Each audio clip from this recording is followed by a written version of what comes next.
Right. Good evening, everyone. I'm David Reese, Chair of the New York City Rent Guidelines Board, and I'd like to welcome you to this virtual meeting of the board.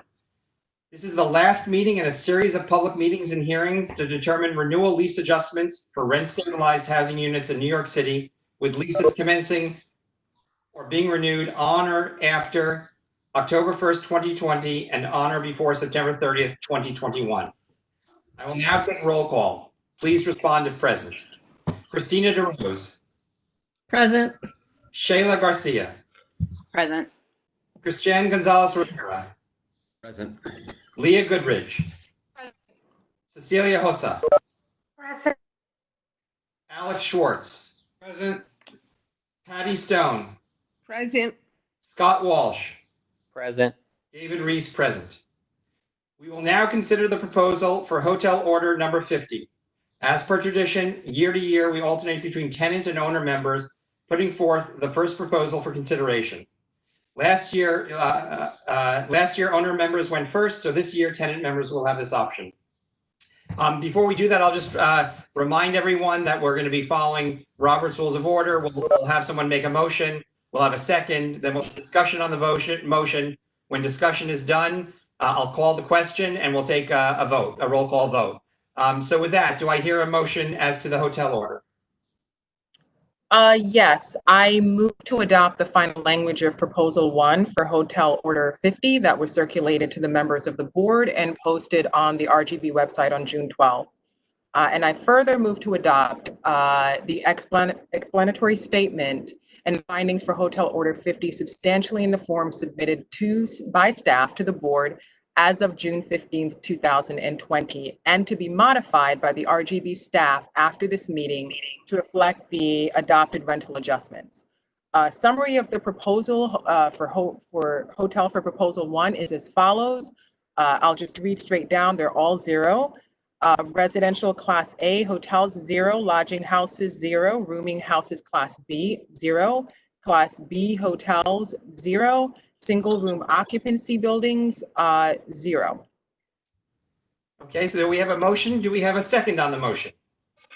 Second. Okay, so just to reiterate the motion, Leah's motion is to adopt zeros for all classes of hotels. Any discussion on the motion?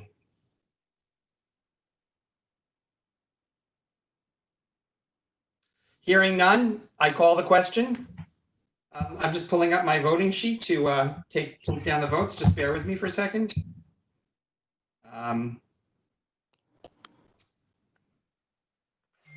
Okay.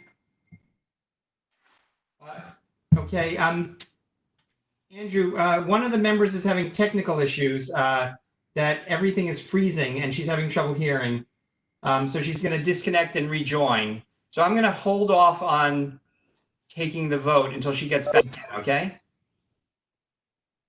And maybe, Andrew, is there another way to come in by phone that she may use as an alternative?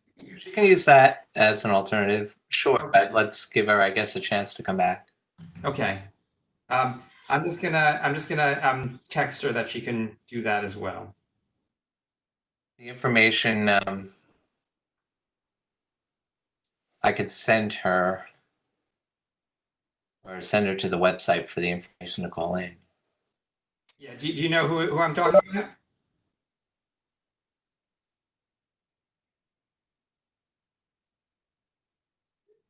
I'll just text you.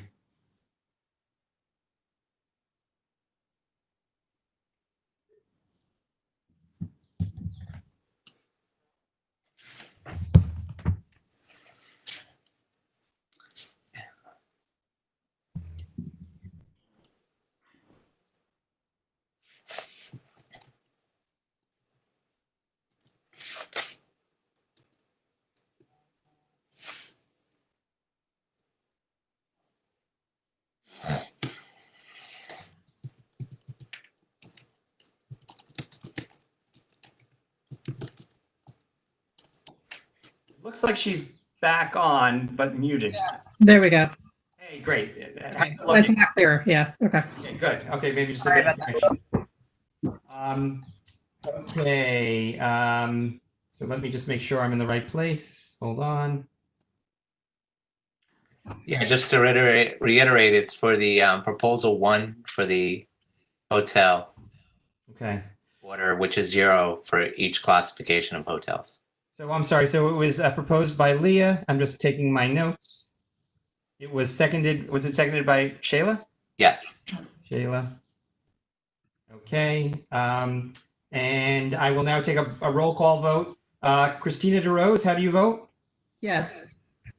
Shayla Garcia, how do you vote? Yes. John Gonzalez Rivera, how do you vote? Yes. Leah Goodridge, how do you vote? Celia Hossa, how do you vote? Yes. Alex Schwartz, how do you vote? Patty Stone, how do you vote? No. Scott Walsh, how do you vote? No. David Reese votes yes. The motion passes. 7, 4, 2 against. No abstentions. Okay. Just bear with me. I'm just returning to my other document.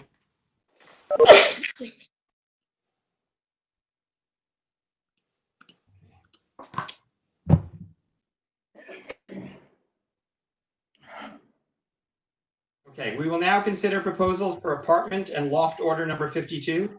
Tenant members will get the first opportunity to present a proposal to be considered for final adoption, followed by owner members. Do I hear a proposal from a tenant member? Sure. I'm going to read the language of the proposal and then I'll discuss why we are making this proposal. So I move to adopt the final language of this proposal of apartment and loft order 52 that was circulated to the members of the board and posted on the RGB website on June 12th.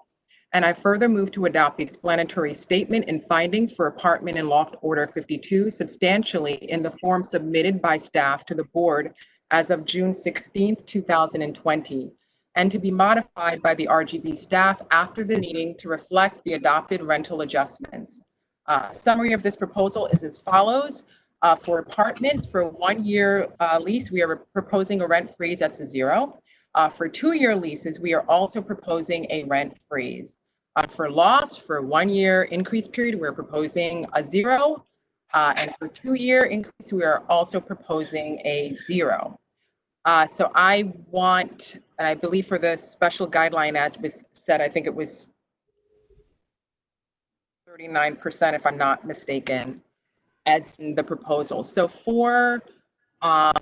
so I want to get to the reasons why we're making this proposal. Leah, let me just get it Yes. seconded first, okay? Let's just I'm get it seconded, sure. and then we'll get on to the discussion. Is there a second for Leah's motion? I second it.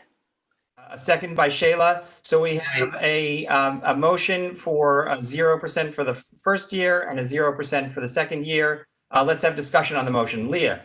David, can I jump in? Thank you. I'm sorry, Andrew, yes. Just 1 second. Just that's proposal number 3, just for the board members.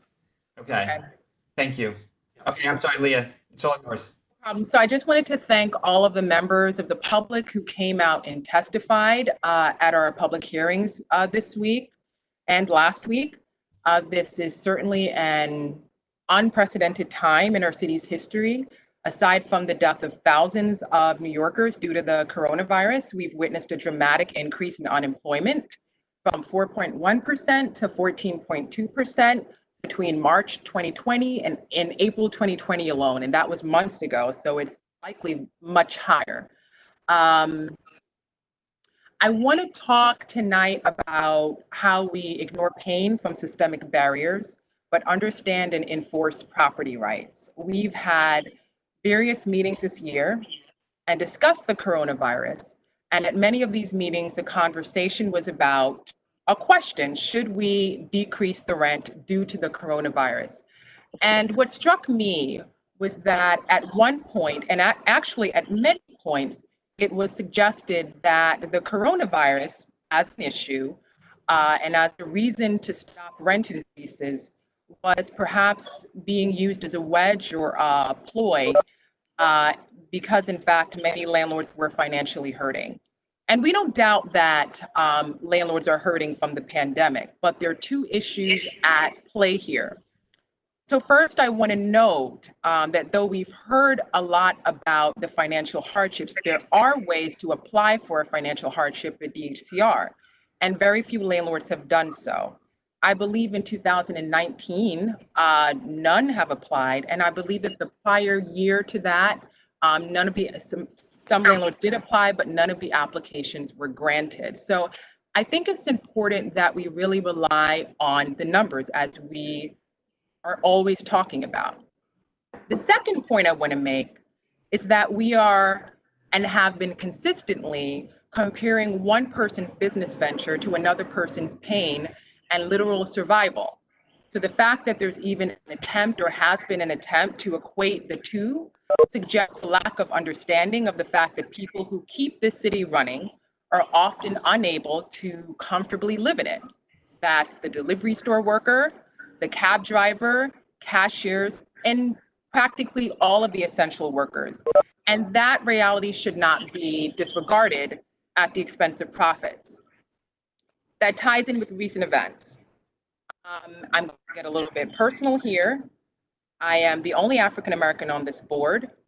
The last few weeks have been incredibly rough for me, both because of the pandemic and police brutality, both of which have disproportionately affected Black men and women. And due to both, I don't feel comfortable leaving my home. Dug in, I tried to get my mind off of things and do business as usual. But last week, during a routine RGB meeting, we were Zoom bombed by someone shouting the N-word over and over and over again. And like many Black professionals, I bit my lip, I remained calm, and continued business as usual. But that will not happen tonight. I feel the need to speak about recent events. And I would be remiss not to acknowledge how Black people across the country, and in particular, the many Black tenants who rely on New York City's rent-stabilized apartments, have been affected by these events. Historically, Black tenants in rent-stabilized apartments have been, the majority have been lower income, elderly, or have disabilities, and do not have the same access to capital as their landlords do. So for reference, the Brookings Institute reported earlier this year that the typical net worth of Black families across the country was 1/10 that of white families in 2016. It's been concerning to me to see people be silent about the pain that has caused the protests we're seeing across the world, but be very vocal about the property damage on account of the protests. And again, that parallels a lot with how we talk about the pain of landlords losing money to tenants facing death and an abyss of poverty due to the coronavirus. That is why we as a tenant representatives are taking the time tonight to make our proposal for a rent freeze and also to affirm that Black Lives Matter. Today we have a decision to make, mandated to us by the City of New York. There is no doubt in our minds that a rent increase would destine thousands of tenants for evictions, for homelessness, and worse. And that is why we are making our proposal for a rent freeze. Willing to have a discussion on that. Thank you, Leah. Other speakers?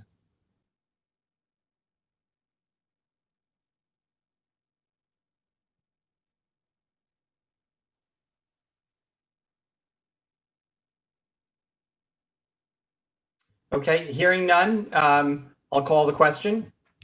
Let me get to my other document to do that.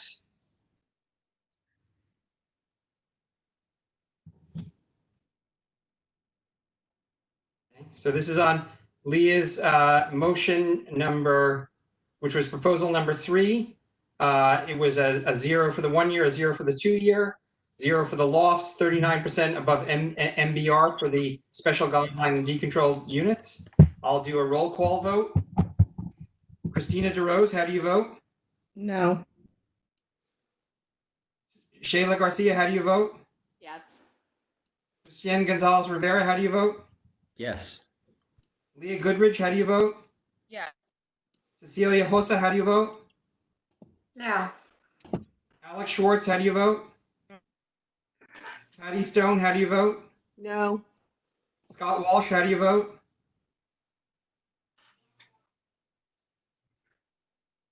It's not currently in the meeting. Yeah. Oh, okay, I'm gonna pause for a second. Alex, Andrew, can you text him to see if he's having technical issues?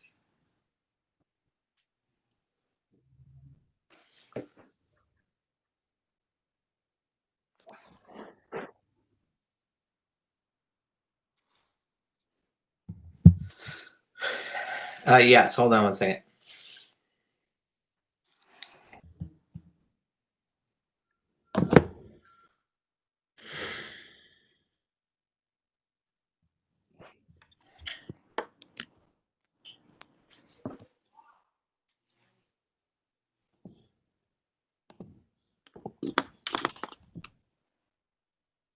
Patty, have you heard anything from Scott? Has he texted you anything? Yeah, he just texted that said he's in. He was trying to speak. He's in. Is he an attendee? Scott, I see Scott Walsh. He's muted. Yeah, he's listed as an attendee. I don't know if that's. Yeah, so Brian, apparently he is the attendee on the list. There he is. Scott, can you hear us? Yes. Hey, Scott. Did you hear we were in the middle of the vote? Did you hear that? Yeah, I had a technical problem. I relogged in, but I heard all of Leah's comments and the question. All right. So we're waiting for your vote on Yeah. Leah's motion. How do you vote? I vote no. And David Reese votes no. So the motion fails. 3-6. No abstentions. Okay, and as is our norm, we now move to the owners. Do the owners have a proposal they would like to make? Yes. And Scott, can you just so why don't you do it and then identify which proposal it is for the for everybody? It's proposal number 2, if I have it. I think that's correct. That is correct, yes. Okay. And then do you want me to read, similar to what Leah did, do you want me to read the motion adoption language? Please. Okay. Apartment and loft motion. I move to adopt the final language of proposal number 2 of the apartment and loft order number 52 that was circulated to the members of the board and posted to the RGB website on June 12, 2020. I further move to adopt the explanatory statement and findings for the apartment and loft order number 52 substantially in the form submitted by staff to the board as of June 16, 2020. And to be modified by RGB staff after the meeting to reflect the adoption of the rental adjustments. A summary of proposal number 2 is as follows. Apartments, 1-year lease, 2%. 2-year lease, 5%. Lofts, 1-year increase period, 2%. 2-year increase period, 5%. Special guideline and decontrolled units, 200% above the maximum base rent. Thank you, Scott. Do we have a second for Scott's motion? I second. A second from Patty. Okay, we're gonna have discussion on the motion, but let me start with Scott. Okay, I wrote a statement that I'll just read and then I can give it for the record. Good evening. Today, the board makes its final decision during an unprecedented year of a global health pandemic, while as a society, we take a long overdue and hard look at the terrible state of racial inequity, of racial inequality in our country. It is both an emotionally heart-wrenching time and also an opportunity to create a more just and inclusive society. While our mandate of setting changes to rents is on one level very simplistic, it has many challenging policy puzzles that require considerations, even when they are often well outside of our purview. How we either invest or disinvest in apartments, buildings, small and large, and communities matters. The large economic multipliers, jobs created by housing, and the care of neighborhoods and communities throughout all of New York City will always be important work that intersects with our limited decision making. Almost every member of this board is somehow in a field or earns their living in connection to the housing stock of New York City. Where I feel less hopeful is the clear and overt mandate government has put into motion to force disinvestment in the rent stabilized housing stock. This disinvestment plan is not something we can easily unwind out of or repair the damage from in any medium term time period. We cannot easily replace or replicate this housing stock, be it due to many neighborhoods' rejections of affordable housing density or high cost to build new housing versus the limited subsidies the city has to provide for below market housing. This past week, we heard testimony from dozens of landlords that reminded us that the rent stabilized housing stock is largely a very old one, well over 100 years old in many cases. Older housing, unfortunately, does not improve with age. It exists only with ongoing investment, and we heard many examples about the many real costs that owners face. And the rates of increases in those costs, we did not find a single example of costs remaining flat or decreasing.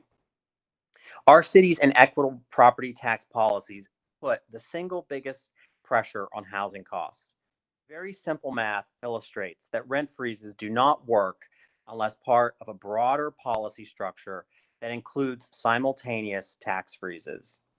The harsh reality is there's not even a conceptual conversation about a tax freeze before, after, or during this terrible pandemic everyone is living through.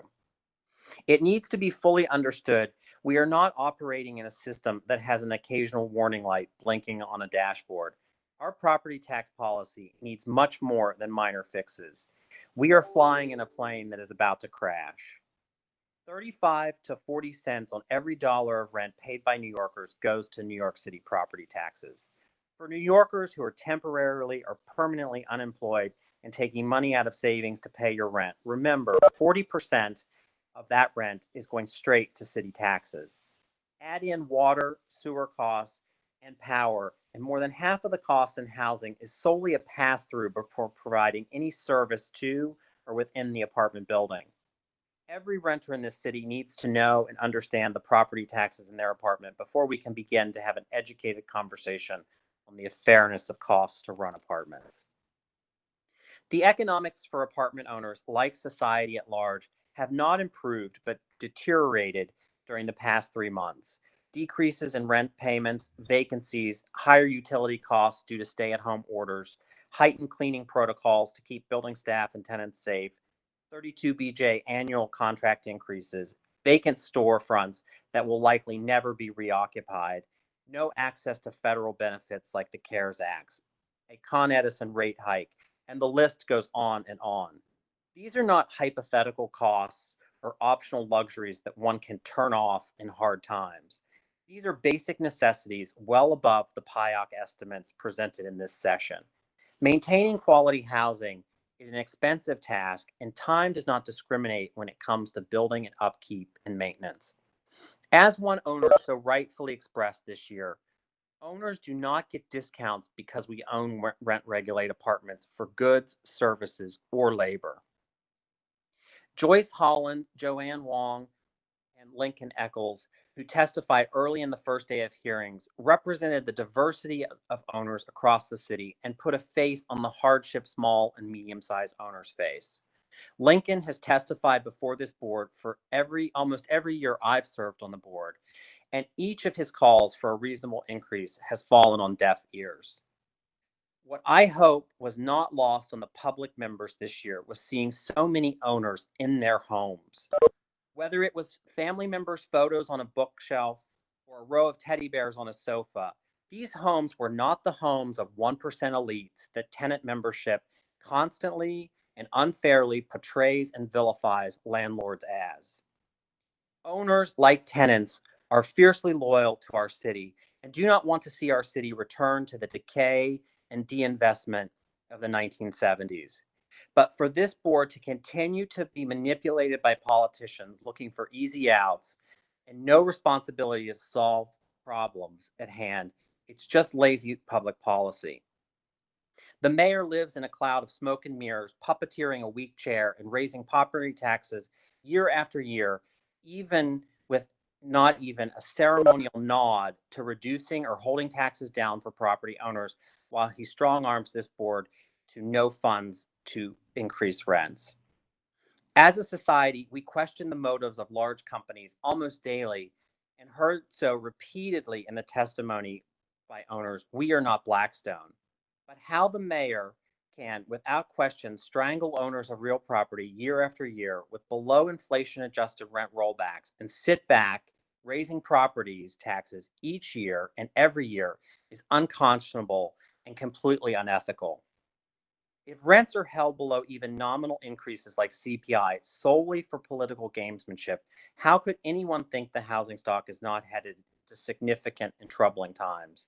When a building has less value tomorrow than today, any rational owner should immediately stop putting money into their property. Our context this year is very clear. With the exception of our owner proposal, not a single public member proposed any increase that even accounts for inflation, let alone the actual costs of ownership, which are higher than inflation. With no other mechanisms to carry the burden of rising costs, why aren't fair increases even being presented for voting by this board? A proposal could easily get voted down by this board, and yet the manipulation of this board runs so deep that the reality-based proposals aren't even allowed to see the light of day. This is not a fair or functioning process.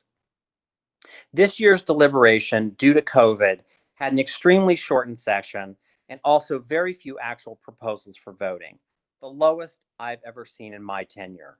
How could the most significant changes to the rent laws in decades pass last year, and there isn't even a single public member proposal that acknowledges we live in an age with inflation? Inflation and rising costs are not new, poorly understood economic concepts. They have actually been around for all 50 years this board has been in existence. Decades of qualified board members on this panel have understood that going below 2% in the annual increases is less than inflation and functions as a rollback. We have already had over 6 years of rollbacks, and context does matter. As we discussed last year, and the study prepared by HR&A found that changes to the rent stabilization laws last year would create the need for an increase of rents of 7.5% annually to keep up with the lost sources of income taken away by last year's state law changes. We heard similar numbers, again, well above inflation, during the testimony last week that a minimum of 5% annual increase for 5 years would be necessary to keep up with inflation and rising costs given our current legal structure and the low increases over the last half decade.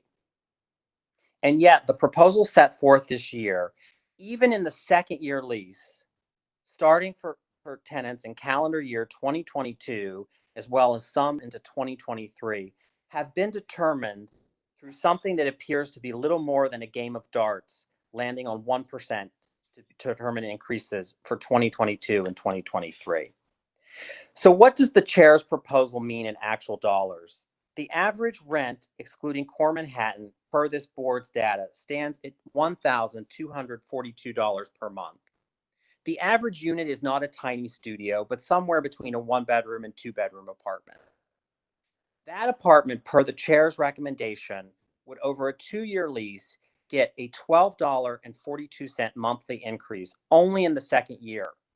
That's less than $150 over 24 months, and half of the rent stabilized population will pay less than this amount. The question I leave before you is, this board cannot figure out how to get $75 per year invested into the housing stock. The city of New York cannot figure out how to help truly financially burdened tenants cover these costs for those with demonstrated needs. We aren't mincing words here over hundreds or even thousands of dollars. We are debating in monthly increments of $10 and $20.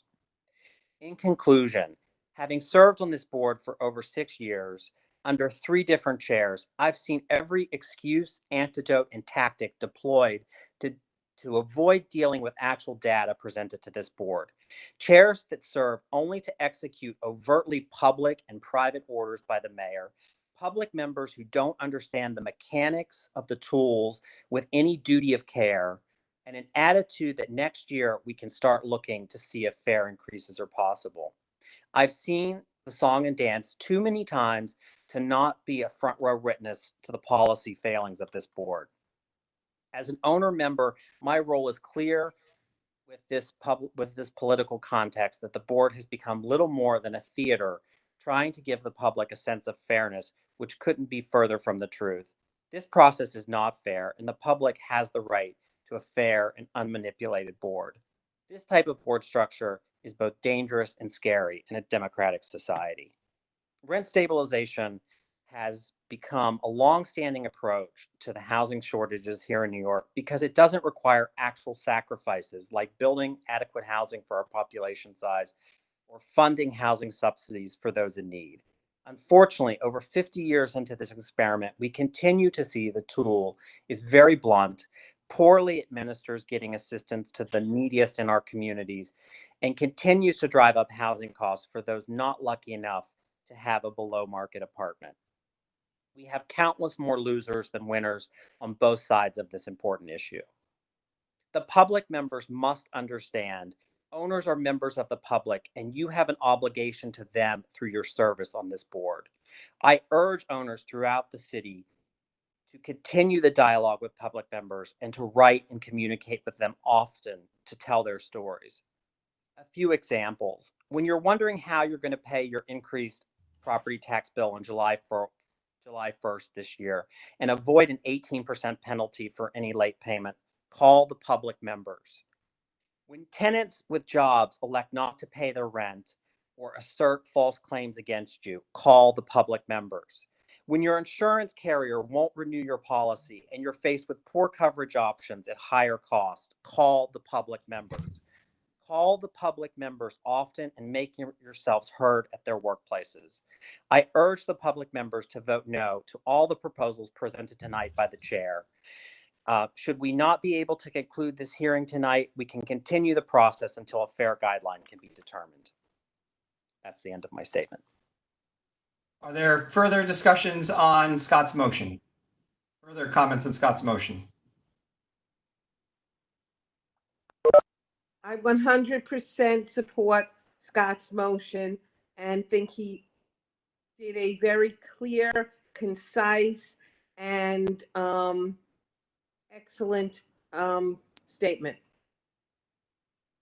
Other comments on Scott's motion?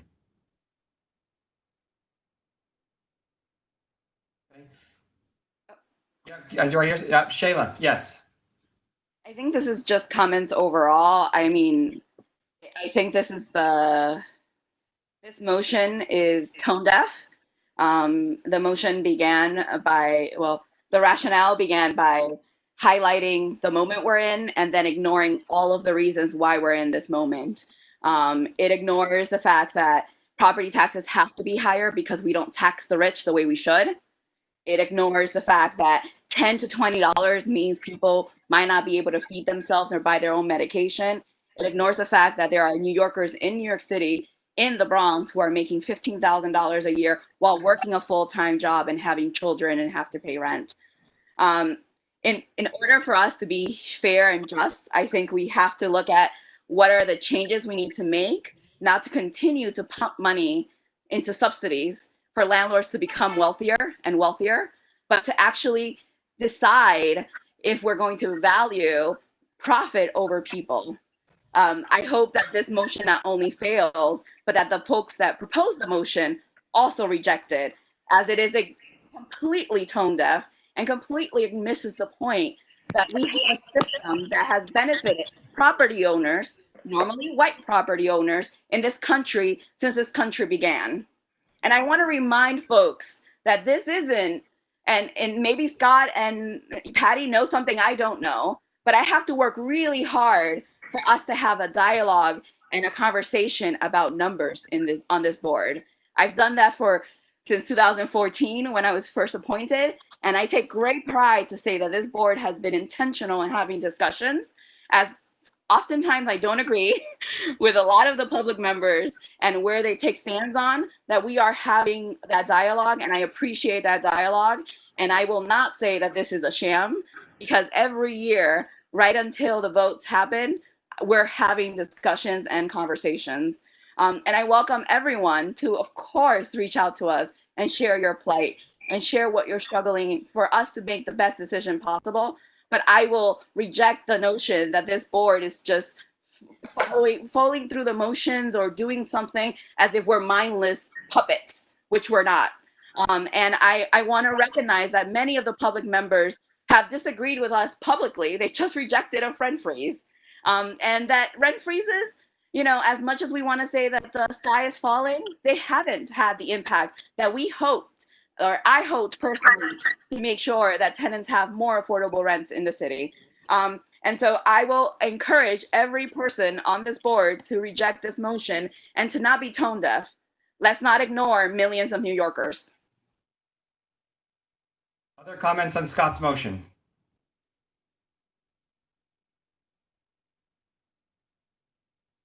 Hearing none, I'll call the question and I'll do a roll call vote. This is proposal 2 for your records. Motion proposed by Scott, seconded by Patty. The motion was apartments 1-year leases 2%, 2-year leases 5%, lofts 1-year adjustments 2%, 2-year adjustments 5%, with a special guideline in decontrolled units of 200% above MBR. I'll now do roll call. Christina DeRose, how do you vote? No. Shayla Garcia, how do you vote? No. Christian Gonzalez Rivera, how do you vote? No. Leah Goodrich, how do you vote? No. Cecilia Hosa, how do you vote? No. Alex Schwartz, how do you vote? No. Patty Stone, how do you vote? Yes. Scott Walsh, how do you vote? Yes. David Reese votes no. The motion fails. 2 for, 7 against, no abstentions. Okay, let me just catch up with my own documents here so I can talk intelligently. Hold on.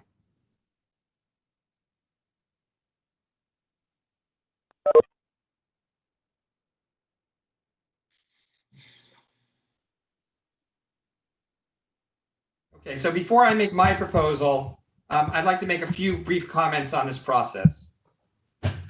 First, I would like to thank the hundreds of New Yorkers, tenants, owners, members of advocacy groups, and public officials, including all of you watching and listening tonight, and especially those who testified to their personal experiences at our 2 public hearings, and those who took the time to submit over 200 written, oral, and video submissions to the board for participating in the process of determining rent adjustments for New York's nearly 1 million rent-stabilized apartments. We recognize and deeply appreciate your critical contribution to the public conversation. From tenants, we heard deeply moving accounts of the impact of job losses due to the current health crisis, resulting in fears of losing their ability to pay rent and ultimately their homes. At the same time, we heard from owners of small buildings who are struggling to maintain their apartments and their livelihoods in the face of increased operating costs and the challenges they face from a decrease in rental income from the impact of COVID-19. This testimony and the public submissions reflect the complexity of the housing landscape in which we must determine fair rent adjustments.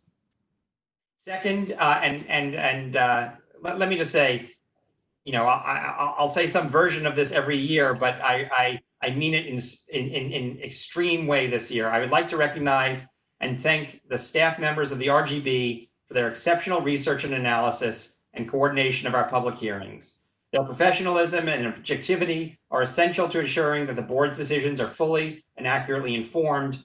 And certainly at the beginning of this crisis, we weren't 100% sure how we would pull these hearings off, but we've had barely a hitch, and those hitches are probably caused more by our technical platforms than anything that we've done at the RGB. Third, I would like to recognize and thank my fellow board members for their support, public service, and dedication to a difficult task. We have hard conversations as we're having tonight. We have severe disagreement as we're having tonight, but I do believe that the level of discussion shows the passion that the members have for the work that we do and the importance of it. This was a particularly trying year for all New Yorkers. The COVID-19 health crisis has upended the life of millions of New Yorkers, adding uncertainty among many who are impacted by this board's decisions. The annual process that the board used year after year that relied on face-to-face meetings and hearings was turned upside down overnight. Yet the board had to adapt to meet our legal mandate, leaving us no choice but to move forward with virtual meetings and hearings. We look forward to the time we can once again hold our meetings face-to-face with our fellow New Yorkers. There is no foolproof formula or algorithm for determining a fair rent adjustment. By law, the board is required to review and consider, among other things, first, the economic condition of the residential real estate industry in New York City, including such factors as the prevailing and projected real estate taxes and sewer and water rates, gross operating maintenance costs, costs and availability of financing and interest rates, and supply of housing and vacancy rates. Second, relevant data from the current and projected cost of living indices for New York City. And finally, such other data as has been made available to us. This board cannot operate in a vacuum. We must consider the impact of the ongoing state of emergency in this city and New York State when promulgating rent adjustments. Yes, we need to consider the information that this board analyzes year after year, but we must also weigh it against the real change that has resulted from this health crisis. It is a balancing act that we must achieve in order to set fair lease adjustments. In addition, we cannot neglect the changes made to the rent laws in 2019, and particularly by the law known as the Housing Stability and Tenant Protection Act of 2019. Unfortunately, it is too early to truly understand the full impact on both owners and tenants. The board will continue to look toward long-term trends and trajectories in owner costs and income, as well as in other factors such as housing supply and tenant ability to pay that will drive our future decisions as we await data on the impact of the new law. Before I formally submit this proposal, I would like to briefly state why I believe these are appropriate adjustments. First, we must recognize that rental housing remains exceedingly scarce according to the most recent data, with vacancy levels of 3.63% citywide for all rentals and 2.06% for rent-stabilized units. The RGB's 2020 Price Index of Operating Costs, known as PIOC, gathers prices for a market basket of goods and services used in the operation and maintenance of rent-stabilized buildings in New York City, and uses these prices to estimate cost price changes from one year to the next. This year, prices for all types of owner expenses increased, a significant 16.5% rise in the cost of insurance, as well as a rise in real estate taxes of 5.9%, were prominent factors in the overall 3.7% increase in the PIOP for rent-stabilized apartment buildings. At the same time, as noted in the board's 2020 income and expense study, there is evidence that some owners are having trouble mitigating rising costs with their ability to maintain revenue. For the first time in 14 years, owners of rent-stabilized properties have seen a nominal decline in net operating income, declining 0.6% from 2017 to 2018. But even with this recent decline in NOI, inflation-adjusted NOI is up 48.7% since 1991. Another way to evaluate the financial condition of New York City's rent-stabilized housing stock is by measuring the ratio of expenses to revenues. The cost-to-income ratio in 2018 was 60.5%, a 1.2% increase from the prior year's 59.3%. This means that on average, owners of rent-stabilized properties spent roughly 60.5 cents out of every dollar of revenue on operating and maintenance costs in 2018. Examining the ratio of costs to rent collections, audit-adjusted operating costs in 2018 were 68% of revenues from rent, up 1.2 percentage points from the prior year. Although these indices both increased in 2018, owners still have healthy ratios that should allow them to maintain their buildings. This is reflected in the fact that the number of distressed properties remain at historically low levels. Furthermore, mortgage financing and interest rates have continued to remain low, maintaining a favorable lending market for owners. The 2020 mortgage survey report shows that average interest rates declined, and both service fees as well as vacancy and collection losses fell to the lowest level in this survey's history. However, the number of building sales did decline 27%, from 2018 to 2019. Since passage last June of the Housing Stability and Tenant Protection Act of 2019, the decline in building sales has accelerated. Citywide, there was a 37% decline in the number of buildings sold during the second half of 2019 compared to the second half of 2018. Although the rise in owner costs viewed alone arguably supports an increase in rent adjustments, I believe that this board cannot ignore the more recent impact of the COVID-19 health crisis. It is established that the board can consider tenants' ability to pay rent as a factor in setting renewal lease adjustments. Prior to the current health crisis, based upon data from the 2017 Housing and Vacancy Survey, the most current HVS data available, the estimated median out-of-pocket gross rent-to-income ratio for rent-stabilized tenants as a whole in 2017 was 31.5%. This means that more than half of rent-stabilized tenants were paying at least 31.5% of their income in rent and were considered rent-burdened. Housing is typically considered affordable when a household pays no more than 30% of its income in rent. All these statistics point to a single fact. Prior to the pandemic, rent-stabilized housing remained unaffordable for many tenants. To make matters worse, the economic consequences of the pandemic have severely impacted working New Yorkers. From March 8th through June 6th of this year, 1,189,038 initial unemployment claims were filed by New York City residents compared to 72,597 in the same period of 2019. This is an increase of 1,116,441 claims, or 1,538%. This compares to increases in initial claims in New York State of 1,353%, which is 2.38 million claims, and in the US of 1,562%, which is 36.7 million claims. In addition, the April unemployment rate in New York City, the most current rate available, was 14.6%. By comparison, in April 2019, the rate was 3.7%. The magnitude of these recent figures is staggering. Furthermore, the near future outlook for the New York City economy appears bleak. Both the Office of the New York City Comptroller and the city's Office of Management and Budget predict a significant decline in gross city product, wages, and employment through 2020. The economic impact of the pandemic on owners' expenses and income is less clear. Reports by the Federal Reserve, the New York City Comptroller, and OMB reported the difficulty, that's the city's OMB, reported the difficulty in measuring the impact of the COVID crisis on the residential rental market. Anecdotal information suggests that rent arrears have increased, but not at rates that were originally feared. In addition, as reported in the Fed's Beige Book, banks have reported higher delinquency rates, but also greater leniency on existing loans. In short, we acknowledge that there are owners who have been negatively impacted by this economic crisis, but it is too early to quantify this impact. Future RGB reports will better reflect the financial hardships that owners are experiencing once data becomes available for study. Based upon these factors, I move to adopt the final language of the following proposal. This is the apartment and loft motion, and I move to adopt the final language of Proposal 1 of Apartment and Loft Order number 52 that was circulated to the members of the board and posted on the RGB website on June 12th. I further move to adopt the explanatory statement and findings for Apartment and Loft Order number 52, substantially in the form submitted by staff to the board as of June 16th, 2020, and to be modified by the RGB staff after this meeting to reflect the adopted rental adjustments. A summary of Proposal 1 is as follows. For apartments, 1-year leases, a 0% adjustment. 2-year leases, 0% for the first year of the lease and 1% for the second year of the lease. Lofts, 1-year increase period, 0%. 2-year increase period, 0% for the first year and 1% for the second year.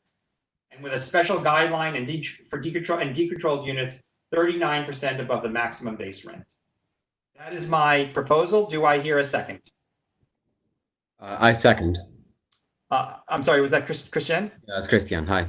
Hey, okay, thank you. So let's have discussion on the motion. So just again to review, it's 0 for a 1 year and 0 in the first year of a 2-year and 1% in the second year of a 2-year. Okay, discussion on the motion.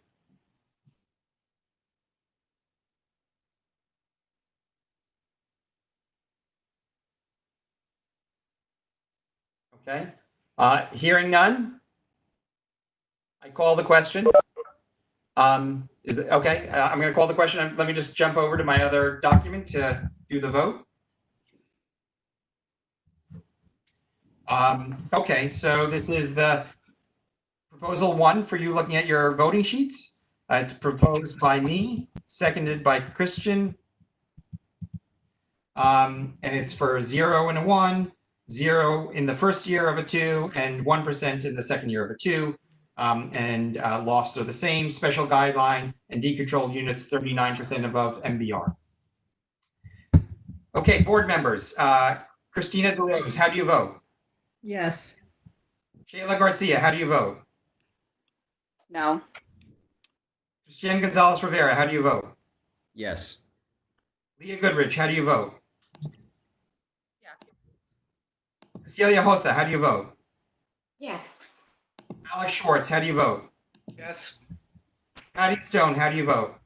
No. Scott Walsh, how do you vote? No. And David Reese votes yes. That is 1, 2, 3, 4, 5, 6, 4. 3 against, no abstentions. The motion passes by a vote of 6 to 3. Okay, I think that completes our agenda for tonight. Andrew, is there anything that you want to follow up on before I make a final request for a motion? Nope. Okay. Can I have a breakdown of how the vote went again, please? The final vote, Shayla. Yes. It was 6 in favor, 3 against. Sorry, who voted for what? Yeah, hold on. Christina, yes. Shayla, no. Christian, yes. Leah, yes. Cecilia, yes. Alex, yes. Patty, no. Scott, no. David, yes. Okay. Yeah. Any other questions? Okay. Yeah. I just wanted to acknowledge, though the tenant representatives, we pushed very hard for a rent freeze and for both years and at times a rent rollback, that the final proposal is historic in the context that we've never had a rent freeze on the 2-year leases. And this is the first time, though it's not for the full 2 years, it being just a partial of the 2 years is historical and will certainly help tenants. It's not as far as we obviously advocated for, but given the time and everything that's going on, we certainly would like some measure to pass that would at least be close to what we initially wanted. So I wanted to acknowledge the historical nature of that.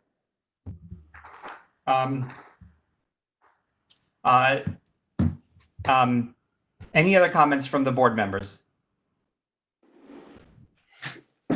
Okay, so I'm just going to reiterate my thanks. I think this was for city agencies across the whole city, dealing with all the important work of the city and dealing with multiple crises across the city. We have a very small role to play in all of that, but I think we did it with a high level of professionalism. We did it with a very high level of thoughtfulness and passion about our work. And this is democracy. And I'm glad to play my small part in it, and I'm glad to play it with all of you. And I'm really proud of the work that we did. And so with that, I'm going to see if there's a motion to adjourn. The motion.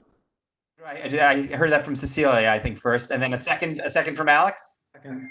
Okay, have a good night all, and we will reconvene to address next year in the coming months. Thank you for your service. Thank you. Thank you.